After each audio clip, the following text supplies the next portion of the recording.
Hello student, इस class में आप लोग का स्वागत है। आज क्लास में हम लोग समझेंगे क्लास 12 का objective question chapter by chapter, जिसमें हम लोग मैट्रिक्स का ना क्वेश्चन नंबर 1 से लेके 21 तक कंप्लीट कर चुके हैं। आज देखिए क्वेश्चन नंबर 22 से, तो ध्यान देते हैं मैट्रिक्स का क्वेश्चन नंबर 22 क्या करना 22 में कि यदि ए और बी वर्ग आबी हो तब ए बी की हॉल डैश बराबर क्या होगा। तो हम लोग सभी जानते हैं ए बी की हॉल डैश ट्रांसपोज मैट्रिक्स हम लोग लेक्चर में पढ़े थे। ए बी की हॉल डैश क्या होता है बी डैश इंटू ए डैश। तो ए डायरेक्ट आपका प्रॉपर्टीज है, तो ऑप्शन नंबर क्या हो जाएगा सी। फिर करा निम्नलिखित में से कौन सा कथन सत्य है बताओ। तो ए बी के हॉल डैश बराबर क्या होता है बी डैश इंटू ए डैश। ये कथन क्या है गलत है। ए बी की हॉल डैश क्या होता है inverse B inverse into A inverse होता है। तो ए ऑप्शन क्या है सही है। ए बी के हॉल इन्वर्स बराबर बी ए के हॉल इन्वर्स नहीं है, ये गलत है। ऑप्शन नंबर क्या इसमें होगा बी सही होगा। ये होगा क्वेश्चन नंबर 22 और 23। अब हम लोग समझते हैं क्वेश्चन नंबर 24, इसको नोट करो फिर देखते हैं 24। क्वेश्चन नंबर देखो 24 में क्या करा कि यदि ए एक एम इंटू एन कोटि का आव्यूह है तो ए डैश की कोटि क्या होगा। अगर आव्यूह ए बराबर कितना ऑर्डर का है एम इंटू एन ऑर्डर का है तो इसका ट्रांसपोज करेंगे। तो इसका ट्रांसपोज करेंगे तो क्या हो जाएगा कितने ऑर्डर का एन इंटू एम ऑर्डर का हो जाएगा। एन इंटू अगर एम इंटू एन ऑर्डर तो क्या हो जाएगा एन इंटू एम ऑर्डर का। तो इसमें देखो ऑप्शन क्या हो जाएगा n into m order, option number B हो जाएगा। 25 क्या करा कि यदि ए इतना दिया हो तो इस प्रकार की ए स्क्वायर बराबर क्या आई, तो इसमें बताओ कौन सा ऑप्शन होगा ए बी सी या डी। तो क्या करना कि ए स्क्वायर बराबर आई ए स्क्वायर, तो ए को कई बार लिखो दो बार अल्फा बीटा फिर गामा माइनस अल्फा फिर क्या अल्फा बीटा गामा माइनस में अल्फा, ये हो गया। अब इन बराबर बराबर में क्या है इकाई आ भी 1 0 0 और 1। अब इसको हल कह लीजिए तो रो को किसके साथ कॉलम के साथ, तो क्या आ जाएगा अल्फा स्क्वायर और प्लस में बीटा गामा। फिर इसको इसके साथ करेंगे तो अल्फ़ा बीटा और माइनस में बीटा अल्फ़ा। सेकेंड रो को फर्स्ट कॉलम के साथ करो गामा अल्फ़ा माइनस में अल्फ़ा गामा। फिर इसको इसके साथ तो गामा बीटा और माइनस में और ए माइनस में क्या है माइनस माइनस प्लस में अल्फा स्क्वायर। ये आ गया बराबर में 1 0 0 और 1। तो ये देखो ये कट जाएगा और एक कट गया तो क्या आ जाएगा ना 0 0। अब तुलना कह लीजिए तो alpha square plus beta gamma alpha square plus beta gamma equal to क्या 1। अब क्या करो ना 1 को रहने इस सबको उधर ले जाओ तो माइनस अल्फ़ा स्क्वायर माइनस में बीटा गामा बराबर में क्या बचा 0। देखो कोई ऑप्शन मैच करेगा इसमें, तो कौन सा ऑप्शन मैच किया ऑप्शन नंबर इसमें मैच कर गया क्या सी। ते हो गया आंसर। तो इस तरीके से कह दें क्या कहा था ए स्क्वायर बराबर ए को कितना बार गुना कर लिए दो बार गुना करके और इकाई आव्यूह से क्या कर लिए बराबर आव्यूह है, मतलब इसका संगत अवयव इसके संगत अवयव के बराबर होगा, बराबर करके वैल्यू फाइंड कर लिए। ये हो गया क्वेश्चन नंबर क्या 25। अब हम लोग समझते हैं क्वेश्चन नंबर 26, तो नोट करो फिर देखते हैं 26।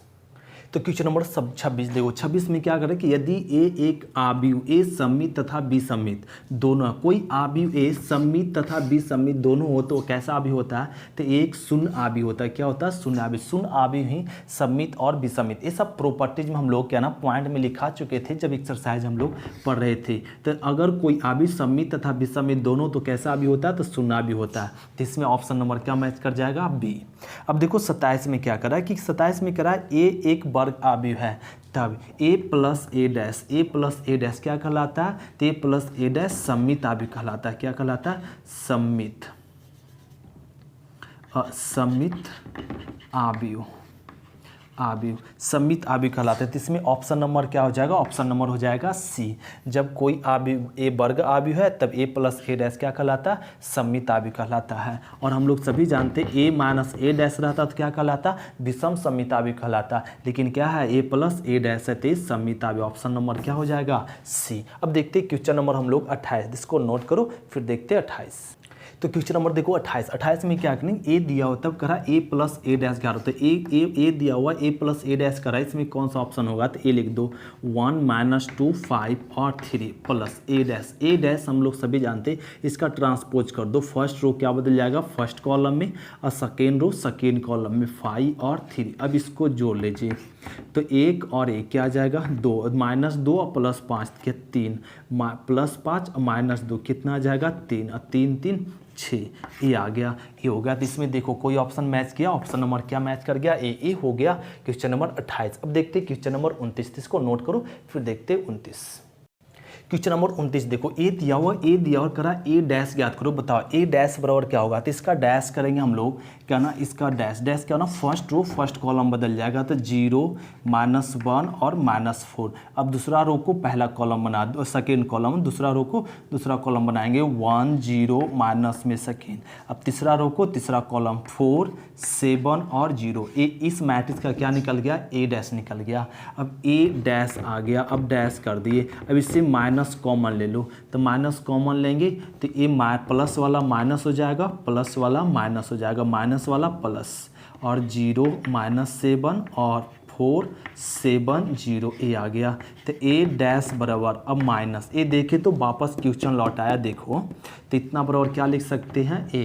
तो ए डैश बराबर क्या आ गया -ए। तो ए डैश बराबर क्या होगा माइनस। तो इसमें ऑप्शन नंबर क्या मैच कर जाएगा, डी, ए हो गया। ए दे दिया, कह दिया था ए डैश ज्ञात करो, तो ए डैश बराबर क्या आया -ए, तो ऑप्शन नंबर हो गया डी। अब देखो क्वेश्चन नंबर 30 में क्या करा कि यदि ए दिया हुआ तो करा ए प्लस ए डैश बराबर आई, तो अल्फ़ा का मान ज्ञात करो। ऐसे भी अगर थोड़ा रोको, इसमें हम लोग डायरेक्ट आंसर भी बना सकते थे, क्यों, क्योंकि ए देखे विकर्ण अवयव क्या ना 0 है, और ए आपका क्या ना विषम सममितावयव है। कैसा अवयव है, ट्रांसपोज करने के बाद वही मैट्रिक्स है, माइनस लगा के, तो क्या कहलाता है विषम सममितावयव। तो विषम सममितावयव, तो ए विषम सममितावयव समझ के डायरेक्ट मारते तो ऑप्शन -ए था। अब ए दिया हुआ, तब करा ए प्लस ए डैश पर आई, तो अल्फ़ा का मान ज्ञात करो। तो ए प्लस ए डैश, तो हम लोग को ए दिया हुआ है, क्या दिया हुआ यहाँ पे कॉस अल्फ़ा माइनस में साइन अल्फ़ा कॉस अल्फ़ा, और प्लस में ए डैश कह लो, इसका ट्रांसपोज, तो फर्स्ट रो फर्स्ट कॉलम में लिख लो, तो first row first column, second row second column में लिख लेते, लो लिख लिए, बराबर क्या आ गया आई मतलब 1 0 0 1 इकाई आबी। अब इसको ज़रा हल कह लो, तो यहाँ हल कह लेते हैं। तो कॉस कितना हो जाएगा 2 कॉस अल्फ़ा, और माइनस साइन प्लस साइन 0 आ जाएगा, यहाँ प्लस साइन माइनस साइन क्या आ गया 0, कॉस क्या आ जाएगा 2 कॉस अल्फ़ा, और बराबर में क्या है 1 0 0 1। अब ये कैसा भी है, बराबर आबी है, तो 2 कॉस अल्फ़ा किसके बराबर होगा 1 के, तो कॉस अल्फ़ा बराबर 1/2, ये लिख दिए। अब देखो कॉस अल्फ़ा, तो कॉस कितना डिग्री का मान 1/2 होता है, तो हम लोग सभी जानते हैं कॉस 60 का मान होता है, तो कॉस कट जाएगा, अल्फ़ा बराबर कितना हो गया 60 डिग्री का ही रेडियन क्या होता है π/3। तो इसमें ऑप्शन नंबर क्या मैच कर जाएगा, बी। जब ए दिया हुआ और ए प्लस ए डैश बराबर आई हो, तो अल्फ़ा का क्या मान होगा π/3 होगा। ये हो गया क्वेश्चन नंबर 30। अब समझते हैं क्वेश्चन नंबर 31, तो नोट करते फिर देखते 31। तो क्वेश्चन नंबर देखो 31 में क्या करना कि ए एक 3 × 3 अवयव है, ताकि ए स्क्वायर बराबर ए हो, तो इतना बराबर क्या होगा, तो ए प्लस आई 3 है ना, आई 3 ऑर्डर का आई 3 के होल क्यूब -7a बराबर क्या होगा, इसके बराबर बताओ कौन सा ऑप्शन होगा। तो इसको सॉल्व करने के लिए क्या करो ना, a + b के होल क्यूब तोड़ दो, तो क्या हो जाएगा फॉर्मूला a³ प्लस में 3a² b और प्लस में 3ab स्क्वायर, इसको ना फॉर्मूला पे तोड़ दिए, माइनस में 7a रहने दिए, a + b के होल क्यूब समझ के तोड़ दिए। अब देखो a³ को लिख सकते हैं a² × a, ऐसे लिख सकते हैं 3a² बराबर मान दिया हुआ क्या a × i प्लस में 3a। अब ना i को कितनों बार गुना करो तो क्या आता है ना, i आता है, माइनस में 7a का मान कितना रख सकते हैं a × a अब प्लस में 3। a को इकाई आव्यूह को किसी आव्यूह के साथ गुना करते हैं तो क्या आएगा a × i क्या होता है a होता है 3a × i a होगा, माइनस में 7a a × a क्या हो जाएगा a² 3 3 6a और माइनस में 7a, और सॉरी यहाँ पे फॉर्मूला और हो जाएगा ना, इसको नहीं लिखे, a³ + b³ + a³ प्लस में 3a² b + 3ab² प्लस में बी क्यू माइनस में 7 है, तो इसको माइनस ए क्यू, आई को कितनों बार करो तो क्या आएगा, आई आता है, आई प्लस में आई, ए आ गया और आई। अब देखो ए स्क्वायर बराबर ए, और इसको घटाएंगे तो क्या आ जाएगा, माइनस में अब प्लस में आई, ए कट गया, बचा क्या, आई क्यू लिख दो या आई, एक ही बात है, ए आ गया। तो जब ए 3 × 3 आबी के हो ताकि ए स्क्वायर बराबर ए है, ए स्क्वायर बराबर ए है, तो ए प्लस आई के होल क्यू माइनस 7 ए बराबर क्या आएगा, आई। ये हो गया क्वेश्चन नंबर 31। अब समझते क्वेश्चन नंबर 32, तो नोट करते फिर देखते 32। तो क्वेश्चन नंबर 32 देखो, 32 में क्या कर रहा है कि यदि ए तथा बी समान कर्म के वर्ग आव्यूह हैं तब a प्लस बी के होल स्क्वायर, इसमें क्या होगा बताओ। तो a प्लस बी के होल स्क्वायर को लिख सकते a plus b into a plus b एस लिख सकते। अब इसको गुना कह लो तो a इंटू ए क्या हो जाएगा, a स्क्वायर, फिर a इंटू बी, अब b को गुना करो तो क्या आएगा, बी ए, अब प्लस में क्या हो जाएगा, बी स्क्वायर, ए आ गया। तो a स्क्वायर ए बी बराबर अगर बी ए होगा तभी हम लोग क्या ना लिख सकते हैं, ए बी प्लस में बी ए को क्या लिख सकते हैं, ए बी प्लस में बी स्क्वायर। अब इसको जोड़ दीजिए, ए स्क्वायर ए बी क्या हो जाएगा, 2ab प्लस में बी स्क्वायर। तो ए अब मैच करेगा, तो यहाँ पे क्या ना, अगर ए बी किसके बराबर हो, बी ए, तब तो ए बी किसके बराबर, बी ए के बराबर होगा, तब इतना बराबर इतना कर सकते। तो इसमें ऑप्शन नंबर क्या हो जाएगा, ए। इस तरीके से क्वेश्चन नंबर हम लोग 32 कंप्लीट करते। अब समझते क्वेश्चन नंबर 33, इसको नोट करते फिर देखते 33।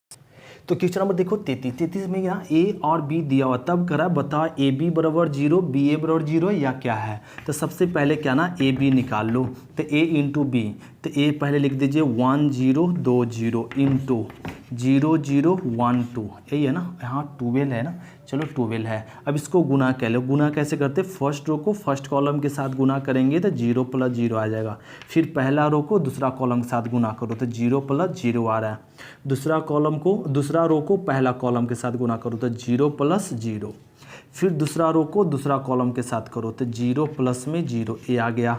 अब इसको सॉल्व करो, 0 0 0 0 क्या आ गया, 0।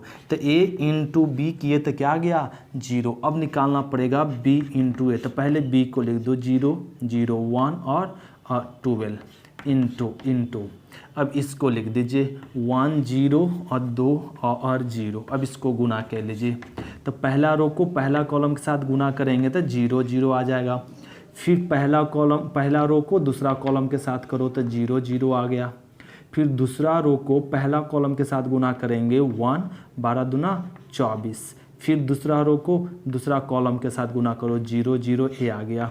ये आ गया 0 0 25 और 0, ए क्या 0 अभी आया क्या, 0 नहीं आया, b इंटू ए 0 नहीं है। तो देखो ए इंटू बी 0 है, b इंटू ए 0 नहीं है, तो इसमें ऑप्शन नंबर क्या मैच कर गया, बी मैच कर गया। ये हो गया क्वेश्चन नंबर क्या 33। इस तरीके से बनाते। अब हम लोग समझते हैं क्वेश्चन नंबर 34, तो इसको नोट करते फिर देखते 34।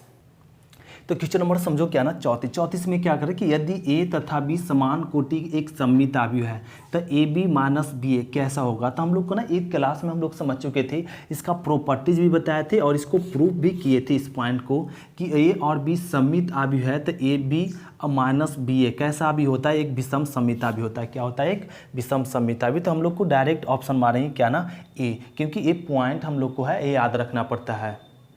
देखो क्वेश्चन नंबर क्या ना 35 में करा 3 इंटू 3 कोटि के ऐसे आव्यूह कुल कितनी संख्या होगी जिनकी प्रविष्ट क्या ना 0 या 1 है।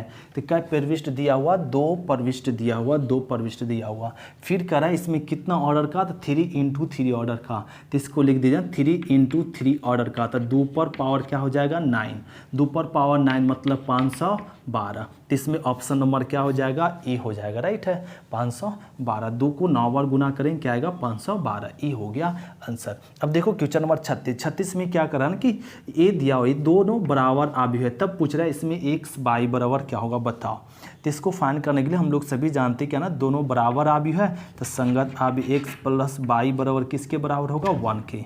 3 3 के बराबर है, 4 4 के बराबर है, और x माइनस बाई किसके बराबर होगा, -3 के। फर्स्ट और सेकेंड समझ लो। इसको हल कर दो, कट गया तो क्या आ गया, 2x बराबर -2, 2 2 कट गया तो x का वैल्यू -1 और x का वैल्यू -1 आ गया। अब x का मान इसमें रख दो, -1 प्लस बाई बराबर 1, तो बाई बराबर क्या आ जाएगा, इधर आएगा तो 2, तो -1 और 2, तो -1 और 2 ऑप्शन नंबर क्या मैच कर गया, ए। तो ए ना दोनों बराबर आव्यूह था, तो दोनों की इक्वेशन को निकाल लिए और एक्स बाई को हल करके क्या ऑप्शन मैच कर गया इसमें, ए। तो ए हो गया क्वेश्चन नंबर क्या, 36। अब हम लोग समझते हैं क्वेश्चन नंबर 37 को, नोट करते फिर देखते 37। तो क्वेश्चन नंबर देखो क्या ना 37 में दिया और करा ए दोनों बराबर आव्यूह है, तब इसमें बताओ x और y का मान। तो x और y का मान निकालना आसान है, x + 3 किसके बराबर हो जाएगा, तो इसके संगत अवयव क्या है ना 7 है, तो x और क्या आ गया 4। अब यहाँ भी निकालेंगे, x का मान निकलेगा, y का मान निकालो, y बराबर y का संगत अवयव क्या है 3, तो x का मान 4, y का मान क्या आ गया 3, तो इसमें ऑप्शन नंबर ए मैच कर गया। अब देखो 38 में क्या करा कि x तथा y के प्रदत्त किन मानों के लिए आव्यूह के निम्नलिखित युग्म समान है। यदि दोनों आव्यूह क्या ना समान है तब बताओ इसमें x का x और y का मान क्या होगा। तो देखो यहाँ से निकाल लीजिए, 3x + 7y का संगत अवयव क्या है 0, तो 3x + 7y बराबर 0, तो x और क्या निकल जाएगा -7/3, ए निकल गया। और यहाँ से y + 1 का संगत अवयव क्या है 8 है, तो इसको लिख दीजिए y + में 1 = 8, तो y बराबर क्या निकल गया 7। यहाँ भी निकाल लीजिए, तो 5 बराबर y - 2, तो 7 आ जाएगा, y का मान 7 आया। फिर यहाँ हल कर लो, तो 2 - 3x बराबर 4, तो -3x 4, तो इसको उधर ले जाएंगे घटेगा 2, तो x का मान -2/3, तो x का क्या मान आ गया 2 गो, एक आया -7/3, दूसरा आया -2/3 और y का मान 1 आया। तो इसमें देखो ऐसा कोई है क्या, नहीं, तो इसमें ज्ञात करना संभव नहीं है। x का मान क्या वैल्यू आ गया 2 वैल्यू आया, इसलिए y का 1 वैल्यू, y का तो ठीक है लेकिन x का वैल्यू यहाँ पे डिफरेंट आ गया, इसलिए ज्ञात करना संभव नहीं है। तो इसमें ऑप्शन नंबर क्या हो जाएगा डी। ये हो गया क्वेश्चन नंबर 37 और 38। अब देखते हैं क्वेश्चन नंबर हम लोग 39। तो क्वेश्चन नंबर 39 में करा ए दिया हुआ, तब बताओ इस मैट्रिक्स का ए इनवर्स अस्तित्व है कि नहीं, कि डिटरमिनेंट ए 0 है कि ए इनवर्स का अस्तित्व नहीं है, और क्या ना, और नन ऑफ दिस, इसमें क्या ऑप्शन होगा। तो इसका डिटरमिनेंट निकालो, तो डिटरमिनेंट निकालेंगे 1 × 1 1 और 0 - 0 × 0 0, तो क्या आ गया डिटरमिनेंट ए = 1 आ गया। मतलब डिटरमिनेंट इसका निकाले तो क्या ना 0 नहीं आया, मतलब इस आव्यूह का प्रतिलोम संभव है, तो ए इनवर्स का अस्तित्व है, इस आव्यूह का क्या है ये इनवर्स अस्तित्व है। अगर 0 आ जाता ना तो अस्तित्व नहीं होता, ऑप्शन नंबर हो जाता सी, लेकिन 0 नहीं आया तो इसका अस्तित्व है। अब देखो 40 में क्या करा कि यदि ए एक व्युत्क्रमी आव्यूह है तो एक के धनात्मक वास्तविक संख्या हो, तो के ए के होल इनवर्स बराबर होता है ए इनवर्स बाई के, ए इनवर्स बाई के ए हो जाता है। तो इसमें ऑप्शन नंबर क्या मैच कर जाएगा बी। अगर आव्यूह व्युत्क्रमी आव्यूह है तो के ए के होल इनवर्स बराबर क्या होता है ए इनवर्स बाई के, ए हो गया। तो ये क्वेश्चन नंबर हम लोग यहाँ तक कंप्लीट कर लिए 40 तक। अब नेक्स्ट क्वेश्चन हम लोग मिलेंगे नेक्स्ट क्लास में। आज क्लास इतने तक, थैंक यू स्टूडेंट, शुक्रिया, फिर मिलते हैं नेक्स्ट क्लास में। और भी इसमें ऑब्जेक्टिव क्वेश्चन है मैट्रिक्स का जो हम लोग देखेंगे नेक्स्ट क्लास में, एडजॉइंट में हम लोग देख लेंगे। इन मैट्रिक्स के बाद हम लोग को क्या पढ़ना, एडजॉइंट मैट्रिक्स। तो एडजॉइंट मैट्रिक्स में इसका कुछ बचा हुआ ऑब्जेक्टिव जब हम लोग नेक्स्ट लेक्चर में लेंगे एडजॉइंट मैट्रिक्स, उसमें कुछ बचा हुआ ऑब्जेक्टिव कंप्लीट कर लेंगे और फिर एडजॉइंट मैट्रिक्स का ऑब्जेक्टिव देखेंगे, हम लोग अगले क्लास में देखेंगे। थैंक यू स्टूडेंट, शुक्रिया।